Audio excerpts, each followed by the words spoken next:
My name is Tony Gonzalez. I'm from Made in Metal, but today this interview is from Hash Magazine, the only printed magazine from a Deep Purple fan club worldwide. How are you today, Bobby? Good, how are you, man? I'm really fine. I saw that you participate in the last Intelligent Music Project CD entitled The Creation. Tell me, how were you involved in the recording? I got an email from Milan, who was the head of the project. Hmm? That if I was interested in playing on the record, and I spoke to him the next day on the phone, and that was a Friday when I spoke to him. And by the next Wednesday, I did everything. 11 tracks. It was all done, and everything was very smooth and a really nice project to work on. Yes, they are very proud of the project. But we are here talking because this year we celebrate 40 years since the release of Difficult to Cure, the first Rainbow CD where you participate. Do you remember how did you get the drummer position in Rainbow? Yeah, actually, I had been trying to reach Ritchie because I heard Cozy was leaving, Mhm. and a friend of mine knew a friend of Ritchie's, and said, and this friend of mine owned a recording studio. So he said, my friend said to this guy that knew Ritchie, "Why don't you get Bobby an audition?" So the guy says, "Why should I? What's in it for me?" So my friend that owned the studio says, "I'll give you 30 hours free studio time if you get Bobby the audition." He doesn't even have to get the gig, but if you get him the audition, I'll give you 30 hours free studio time, right? So that's one side of it. Now, I'm playing with a band on Long Island called Samantha. Our equipment was robbed, and we were doing a gig on borrowed equipment. And this guy well, Twisted Sister and Zebra then did a benefit for my band because our equipment got stolen. Mhm. But I didn't know that there was a guy at the sound check, right? He was in prison, and he got like 4 hours good behavior to go out, Mhm. and he knew some of the guys in the band, so he came to the sound check. And he heard me showing the drummer in Twisted Sister asked me to show him something I do. So I showed it to him. I don't know any of this is going on. So now I'm playing a gig on borrowed equipment, and this guy comes up to me after the show, and he goes, "Hey, my name is Barry." I go, "Hi." He goes, "I'm a friend of Ritchie Blackmore's." So I go, "Really? I've been trying to get in touch with him." He goes, "Great, because he's here and he wants to meet you." And he tells me that he was at the sound check, and now he's out of jail altogether. So he says, I heard you play at the sound check for when your equipment was stolen. And I brought Ritchie down to see you. And he's here and he wants to meet you." So he takes me in the back room.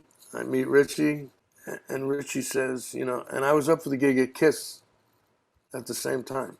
Mhm. So Ritchie said to me, "Hey, I like the way you play." He goes, "If you don't get the gig in Kiss, I'd really like to get together and jam." I said, "Well, I'd like to get together and jam anyway.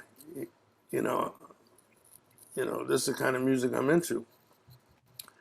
So we got together and played, and it sounded great. And he asked me to join, take some time to think about it. And then after a few days, I called Richie and I said, "You still want me in the band?" He goes, "Yeah." I says, "Look, I was never a Kiss fan, but I was always a Deep Purple and Rainbow fan. So if you still want me, I'll do it." So I said yes. He said yes. And then a few days later, I got a letter from Kiss saying no, thank you. So it worked out. It worked out okay. Yes, it's very, very interesting, Bobby. But when you join Rainbow, you go directly to recording Difficult to Cure, or did you play some live concerts? They had one more gig with Cozy after I joined the band, Castle Donington. So they flew me to Donington so I could see the show. And then we went to Denmark to record. But I had never even played with anyone but Ritchie. Me and Ritchie jammed, and I never played with Roger or Don Airy or Graham Bonnet at the time, because Graham Bonnet was still the singer. Yes. We went right into the studio. Now that you tell me this, is really interesting to me. Yes, to record this album, the band moved to Copenhagen. How was the meeting with the rest of the band? Simply Ritchie come and say, "This is Bobby, the new drummer," and that's all. Oh no, it was worse than that. It was worse. Before I went over, we had a meeting with Ritchie and Bruce Payne, who was the manager, and a conference call with all the other guys in the band. And Ritchie goes, "Hey, everybody, say hello to Bobby. You know, he's the new drummer, blah, blah, blah." And everybody says, "Great, we'll get together and jam and see how it goes." And Ritchie goes, "No, no, no, no, no." He goes, "No, no." And I'm saying, "It's okay, Ritchie." I'm saying, I don't mind to play with them. You know what I mean? It's like, you know, Cozy was a big name. I get it, you know. And Ritchie goes, "No, he's the drummer." And they go, "But Ritchie, he's taking Cozy's place. Don't you think we should get together and play?" And I'm going to Ritchie, "It's okay. I don't mind." And Ritchie goes, this is how it starts. Ritchie goes, "You could all get on your bikes if you don't like it. He's the new drummer." I went, oh. So I was forced down their throat, not by my choice. Yes, I was fine to play with them, you know. yes. But Ritchie said, "You know, he's the drummer. You don't like it, you're out." So the initial meeting might not have been the best, but it had nothing to do with me, you know. Suddenly, you were involved in a situation that it was really delicate. Is really funny. Is the usual Ritchie Blackmore. Did you feel comfortable at Sweet Silence Studios? Yeah, the studio was great. The studio was great, and we used Fleming as the engineer. You know, he was just an engineer then. Now he's a big producer. You know, Metallica and all that, and yeah, Sweet Sounds was a good studio. I remember that in the 80s, the budget were really big. And for this reason, I would like to ask you, how was the recording process for you? Did they tell you you have 1 or 2 days to recording everything, or it was relaxed? No, no, no, no, no, because we rehearsed a few days before we went into the studio in Copenhagen, Mhm. and we only had maybe 2 or 3 ideas. Everything else was written in the studio. You know, so it was just Ritchie play a riff, we jam, and oh, that's good, record it. You know, one song was sent by Russ Ballard, "I Surrender," and he wrote, you know, "Since You've Been Gone," which was Rainbow's biggest hit song. So, and that's how Graham Bonnet got out of the band, because they played "I Surrender" in the control room, and Ritchie asked everybody, "What do you think?" And everybody, "Oh, good, good song, great song, good song." He asked Graham, "What do you think of the song, Graham?" And Graham goes, "Well, it's all just words and music, isn't it, Rich?" I'll never forget that. "Well, it's all just words and music, isn't it, Rich?" We didn't see Graham again. Richie left the room. Next day, we have no singer. So we're there for like over a month. We're going to be there for a month. And on the second or third day, we have no singer. So all the songs were written with no vocalist, you know. And then the guy Barry that found me, that told Richie about me, told Richie about Joe. So me and Richie and Barry went to see Joe play at a college in, I think, Staten Island, New York, and that's how Joe became the singer. The same guy Barry that got me got Joe, and then he got Rosenthal. Yes. Barry was a good guy. He knew music. Did you know Joelyn Turner before or not? No. No, Do you remember if it was a difficult song for you to play in the studio or live? probably the hardest one in the studio might have been difficult to cue because there's so many parts, but not hard to play. Mm. Just you got to remember it. You know, there's no Pro Tools back then. You know, Did you feel a sense of pressure because you were fit the shoes of Cozy Powell? um, look, I loved Cozy, but I knew I could do it. Sure, there's pressure because he was such a big name, but I was confident in myself, you know. And I'm not Cozy, and he's not me. I just try to be me, and not really. I didn't think of it that way. I thought of it as, you know, I belong here. You know, it might sound weird, but it's true.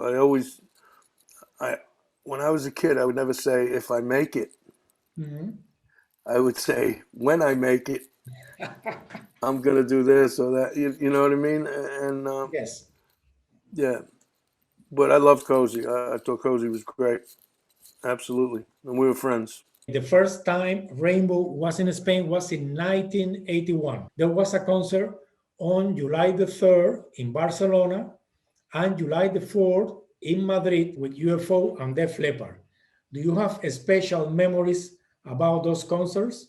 Yeah, I remember it well because Ritchie would always play jokes on the other bands, Yes. and he sent his roadie Ian, who was like a crazy guy, Mhm. into bother UFO, and Phil Mogg and him had a big fist fight, big Yes. like Yes. big fight. I read that on the newspaper. Yes. Yeah, big fight, big fight. And then I never saw anything like it. Really, all blood and like Phil Mogg's a good fighter. And then after the fight, he went, "All right, lads, let's go on stage." And he went right on stage, right? Boom, boom, boom. Let's go on stage. A little crazy. Yes. So I remember that. Yes. In this concert, Ritchie Blackmore wanted to play before UFO, and it wasn't the plan. This is the reason because they fight. And now that you told me, Ritchie Blackmore is famous for making bad taste jokes. Did you suffer this behavior during the tour? The next record, Straight Between the Eyes, Mhm. you know, um, Richie hated that I could sleep well because he couldn't sleep well.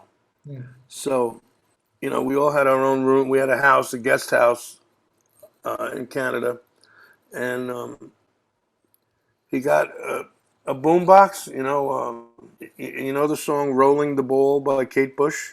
Mhm. Rolling the ball. Well, he made a tape loop of just that.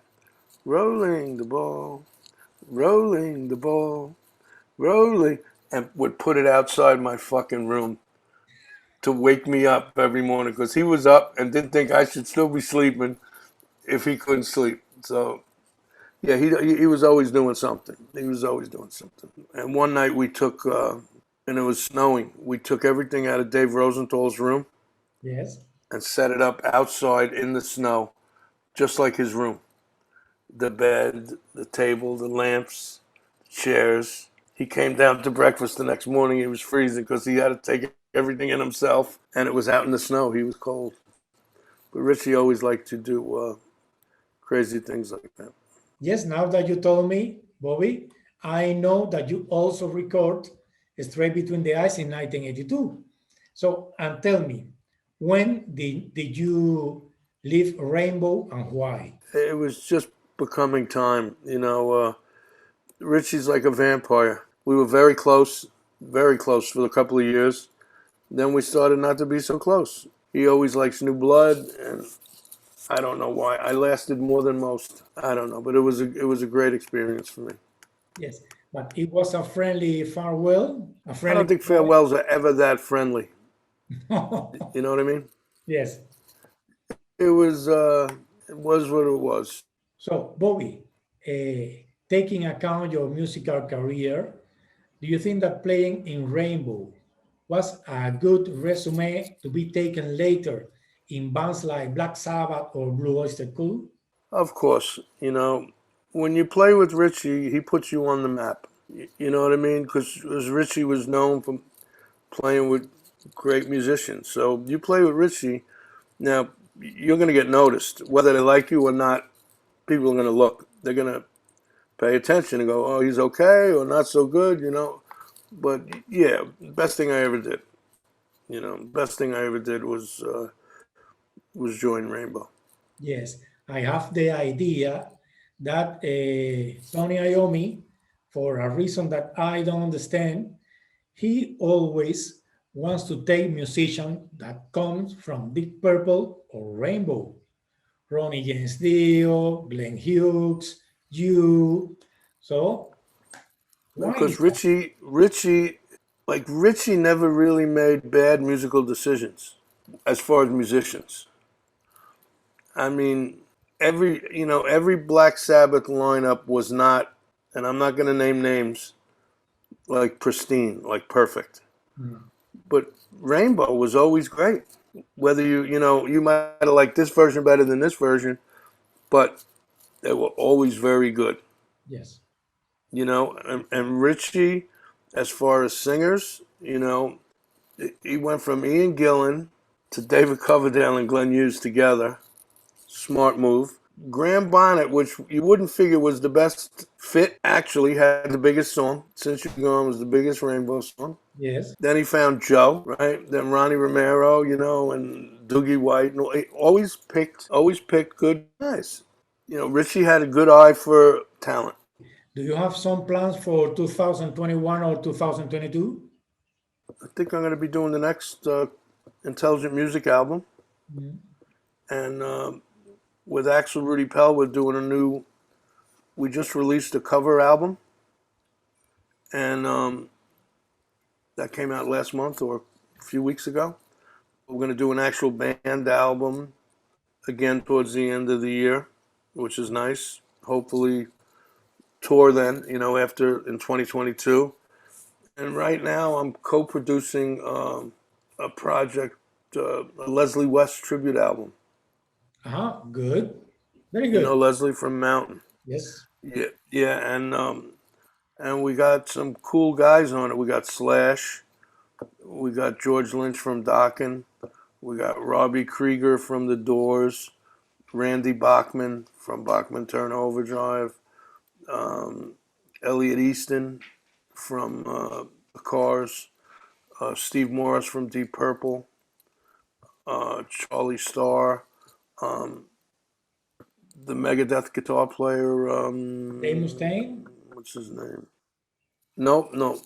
The lead guitar player. He did very good. He played great on it. I'm sorry, I forgot his name. But yeah, so I'm co-producing that record. We got Joe Lynn singing a few songs. Yes. Ronnie Romero singing a few songs. Dee Schneider singing a few songs. And yeah, it's coming real good.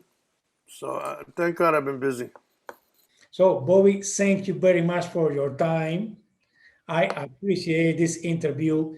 If you don't mind, in a year or so, I will contact you again, and maybe we can have an interview speaking about your project, your career. Sure. Yes? Okay, perfect. Anytime. It was a pleasure. Nice to talk to you. Thank you very much, Bobby. You're Bye-bye. welcome. Bye-bye.